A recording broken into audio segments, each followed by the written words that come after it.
Ready? 3, 2, 1, start.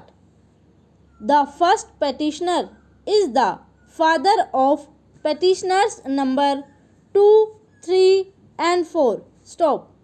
The first respondent is the brother of the first petitioner and respondents 2 and 3 are the sons of the first respondent. Stop. Respondents filed OS number 268 of 1997 in the Court of Junior Civil Judge against the petitioners for perpetual injunction in respect of the suit scheduled property. Stop. The suit was decreed ex parte on 2/4/1999. Stop. The respondents filed EP number 104 of 2002 under Order 22 Rule 32 CPC alleging that despite the decree for perpetual injunction, the petitioners attempted to interfere with their possession over the suit scheduled property. Stop. Petitioners number 1 and 2 were set ex parte on 16/9/2003 and petitioners number 3 and 4 on 22/4/2003. Stop. Thereafter, petitioners filed applications to set aside the orders dated 25/6/2002 and 16/9/2003 with application to condone the delay. Stop.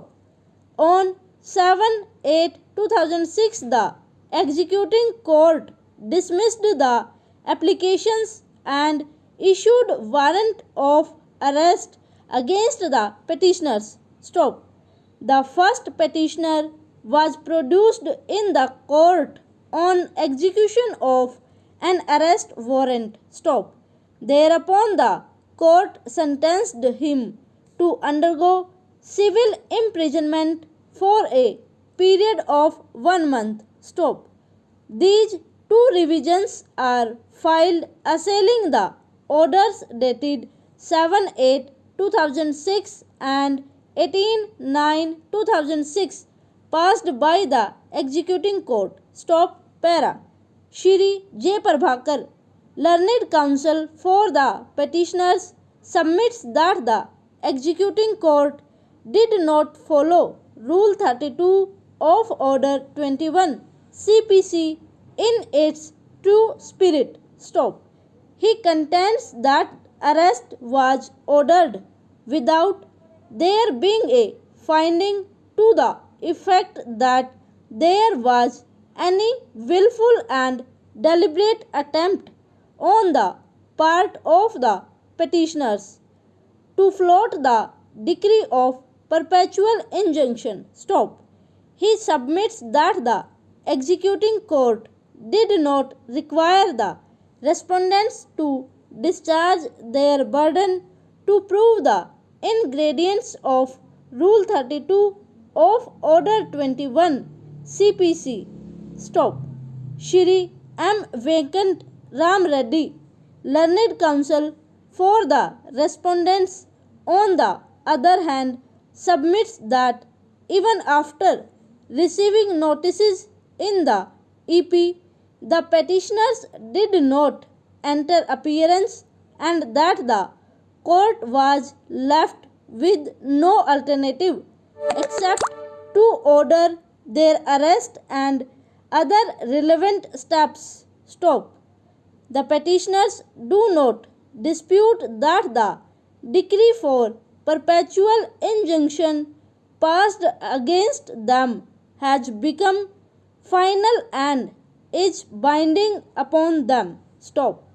They, however, contend that they never attempted to interfere with the possession of the respondents over the suit schedule property and complained that the executing court directed their arrest without recording any finding that there was a deliberate and willful attempt on the part of the petitioners to violate the decree.